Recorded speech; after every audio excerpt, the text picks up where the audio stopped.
हम देखेंगे कि हमें द हिंदू के शॉर्ट नोट में क्या क्या मेंशन करना है। पहला हमारा पॉलिटी एंड गवर्नेंस से रिलेटेड, इलेक्शन कमिश्नर से रिलेटेड, इलेक्शन कमीशन में क्या क्या हमें पढ़ना है ये देखेंगे।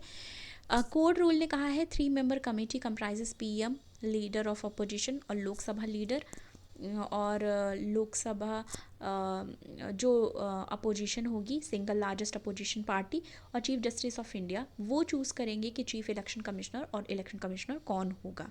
ठीक है, अनटिल लॉ पास्ट तो वो चूज़ करेंगे। इसमें आर्टिकल 324 में क्या बात की गई है कि president should appoint chief election commission and commissioner law made behalf of the parliament. तो अपॉइंट कौन करता है? प्रेसिडेंट अपॉइंट करता है। और ये जो इलेक्शन कमीशन की बॉडी है वो एक कॉन्स्टिट्यूशनल बॉडी है, ऐसा आर्टिकल 321 में है, और ये इस्टेब्लिश किया गया था आर्टिकल 321 में, और इसमें इसको कॉन्स्टिट्यूशनल बॉडी कहा गया है। आर्टिकल 324(1) इलेक्शन की बात करें तो किनका इलेक्शन ये करता है? लोकसभा का इलेक्शन इलेक्शन कमीशन के अंडर होता है, राज्यसभा का, स्टेट लेजिस्लेटिव असेंबली का, president election, vice president election, तो इतने इलेक्शंस वो कराता है। टेन्योर इनका जो चीफ इलेक्शन कमिश्नर और इलेक्शन कमिश्नर का होता है वो 6 ईयर्स का होता है, या फिर 65 ईयर्स तक का, जो भी अर्लियर होगा वो तब तक उसका टर्म वो माना जाएगा, चाहे 6 साल पूरे हो जाएं टर्म के या 65 ईयर्स का वो हो जाए।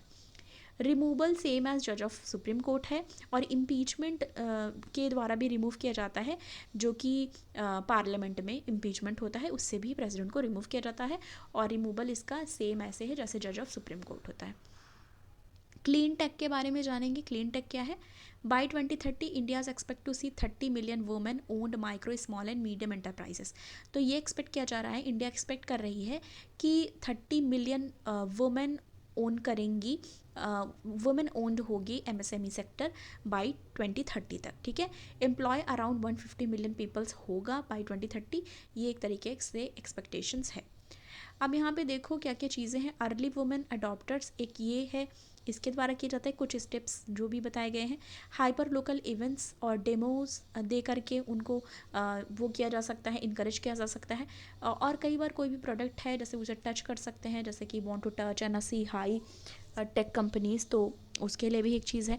Before believing ability and promise benefit, क्योंकि जैसे कि एक कोई भी चीज़ है वो चीज़ें कितनी रिलायबल है वो हम देख के ही उसको अच्छे से चेक करके ही लेते हैं, तो उस तरीके से उनको भी ये चीज़ होगा कि वो सारी चीज़ें चेक करके और आगे बढ़ पाएंगी।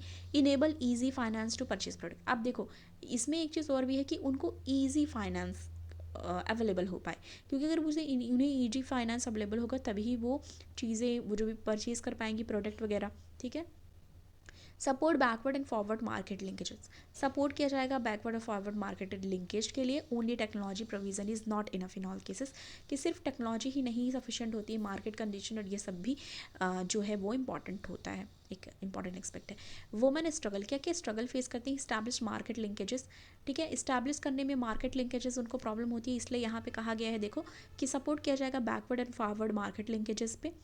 और लिमिटेड मोबिलिटी पे भी उनका एक होता है कि उनकी लिमिटेड मोबिलिटी होती है, वो ऐसे नहीं है कि बहुत फ्रीक्वेंट होती हैं एक सिटी से दूसरे सिटी जाने, एक सिटी से दूसरे स्टेट जाने, क्योंकि मोस्टली अगर वो जैसे रूरल एरियाज़ में रहती है तो अपनी कई बार तो वो विलेज से बाहर भी नहीं जाती, तो लिमिटेड मोबिलिटी होती है, एंड नेटवर्क आउटसाइड विलेज उनको जनरेट करना पड़ेगा। ठीक है, तो ये भी एक है। इस्टेब्लिश बिजनेस मॉडल इस्टेब्लिश करना। Enable them to sell the intermediaries can ensure regular revenue stream, तो रेगुलर रेवेन्यू जनरेट होगा जिससे उनका जो भी बिजनेस मॉडल है, जो भी सेक्टर है वो आगे बढ़ता रहेगा, तो ये भी वुमेन एम्पावरमेंट के लिए बहुत ज़्यादा इंपॉर्टेंट है। ये जीएस पेपर 1 में आता है वुमेन एम्पावरमेंट से रिलेटेड।